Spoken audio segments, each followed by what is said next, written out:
kita untuk mengembalikan Undang-Undang Dasar ke aslinya.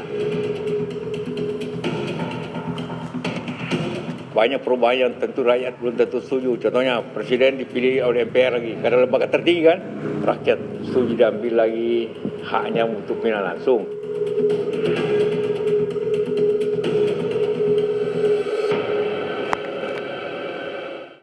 Usulan melakukan amandemen secara terbatas terhadap Undang-Undang Dasar 1945 mengemuka jelang pergantian anggota MPR untuk masa bakti 2019-2024. Amandemen dimaksudkan untuk mengembalikan kedudukan MPR sebagai lembaga tertinggi yang akan menetapkan garis besar haluan negara sebagai acuan pembangunan jangka panjang.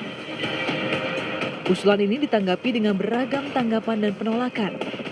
Amandemen, meskipun dimaksudkan secara terbatas, ibarat membuka kotak Pandora. Amandemen dikhawatirkan bisa meluas dan tak terkendali hingga menyentuh tata cara pemilihan presiden. Presiden bisa kembali dipilih MPR sebagai lembaga tertinggi negara, sebagaimana yang terjadi pada zaman Orde Baru.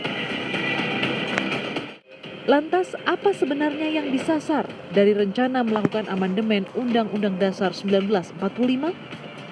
Apakah hanya sebatas menghidupkan kembali GBHN?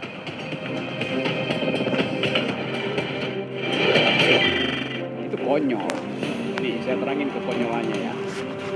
Mau bikin GBHN, tapi presiden dipilih langsung gitu. Cuma dua kemungkinan. MPR bersidang dulu, hasilkan GBHN, baru 2 kandidat, 3, 4 kandidat ini berdebat tentang visi misi mereka. Apa yang dia debatkan nggak mungkin ada, karena udah dibikinin sama GBHN kan. Jadi GBHN udah dibikin, baru disuruh presiden mempromosikan hasil MPR gitu. Konyol. Atau sebaliknya, presiden berdebat dulu, baru GBHN dibuat. Debatnya juga konyol, nggak ada gunanya. Sebab di ujung dia mesti pakai GBHN juga. Jadi satu mesti dibatalkan.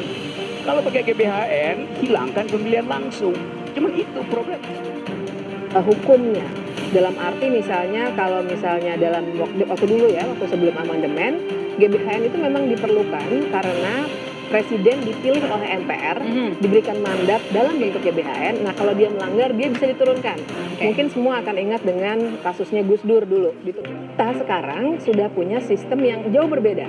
Sejak 2002, kita sudah memilih presiden secara langsung, sehingga tidak ada lagi mandat dari MPR.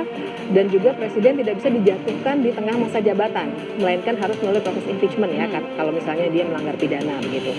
Nah, jadi GBHN ini sebenarnya tidak kompatibel dengan sistem ketatanegaraan kita. Perlu ada evaluasi secara komprehensif. Apapun yang akan kita lakukan, perubahan gitu ya, amandemen konstitusi, menghidupkan kembali GBHN atau pokok-pokok gitu ya, tentang pembangunan jangka panjang kita. Karena bagaimanapun juga demokrasi itu harus memberikan keterukuran terhadap hasil pembangunan.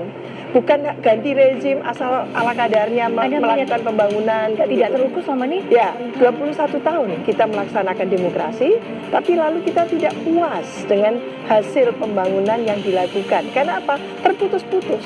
Jangankan dengan sistem demokrasi, dengan sistem otoriternya waktu itu, zaman Orde Baru gitu ya, dengan semua yang sudah rigid, itu pun juga tidak ada semacam jaminan gitu ya, bahwa pembangunan itu memuaskan semua, apalagi sekarang. Jadi kita rasakan gitu ya, ada keterputusan gitu ya, antara satu rezim ke rezim lain, atau setiap 5 tahun itu menghadirkan sesuatu yang baru, yang suka-suka, ini populer, ini disenangi rakyat. Tidak berkesinambungan begitu ya? Sifatnya tentatif. Dan itu bukan demokrasi. Demokrasi itu memberikan roadmap yang jelas.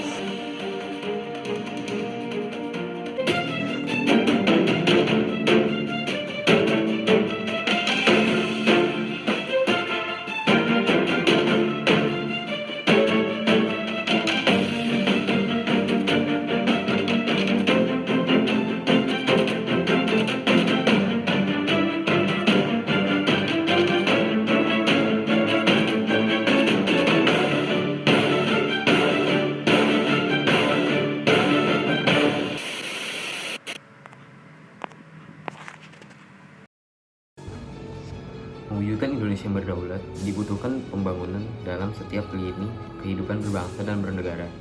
Namun, nampaknya hingga pada saat ini, Indonesia masih mengalami berbagai dinamika permasalahan, termasuk dalam aspek pembangunan nasional. Oleh karena itu, untuk keperluan pembangunan pada bangsa ini, diperlukan adanya garis besar haluan negara, atau biasa disebut dengan GBHN. GBHN merupakan suatu haluan atau arah dari pembangunan untuk menentukan arah negara dalam melakukan penyelenggaraan negara dan dalam garis-garis besar yang mempunyai suatu pernyataan berkehendak rakyat yang menyeluruh dan juga terpadu. Selama 5 tahun sekali, MPR bertugas merumuskan dan menetapkan GBHN sebagai politik hukum nasional. Sistem ketatanegaraan Indonesia sudah mengalami banyak pergeseran yang menyebabkan beberapa perubahan dalam berbagai struktur ketatanegaraan. Oleh karena itu, amandemen terhadap Undang-Undang Dasar 1945 dilakukan untuk memperbaiki kelemahan yang ada dalam Undang-Undang Dasar 1945 yang berkenaan dengan lembaga-lembaga negara seperti lahirnya Dewan Perwakilan Rakyat, Mahkamah Konstitusi, dan Komisi Yudisial. Dengan adanya GBHN, MPR memiliki kekuasaan yang lebih tinggi daripada Presiden. Pada akhirnya, Presiden dapat dipilih dan diberhentikan oleh MPR. Seiring dilakukannya berbagai perubahan di banyak sisi, GBHN dihilangkan untuk mengurangi kekuasaan MPR yang menjadi lembaga tertinggi pada saat itu. Pada masanya, GBHN merupakan cara yang digunakan bagi rakyat untuk merealisasikan masyarakat yang adil dan makmur. Semenjak dihapusnya GBHN, bangsa Indonesia seperti kehilangan acuan untuk menjalankan pemerintahan dalam pembangunan nasional. Oleh karena itu, muncul pemikiran parlemen untuk membangkitkan kembali GBHN sebagai solusi arah pembangunan guna mengejar ketertinggalan dari negara lain yang mengatur tentang pemerintahan, legislatif maupun yudikatif. Tidak sinkronnya pemerintahan pusat dan daerah dalam merencanakan pembangunan dinilai terjadi karena pelaksanaan yang berjalan sendiri-sendiri. Keberadaan perencanaan pembangunan nasional harus lebih diperjelas dan lebih tinggi kedudukannya agar memiliki daya ikat secara legal, ideologis, dan psikologis. GBHN dianggap merupakan sebuah solusi untuk mencapai arah pembangunan serta mengejar ketertinggalan dari negara-negara lain.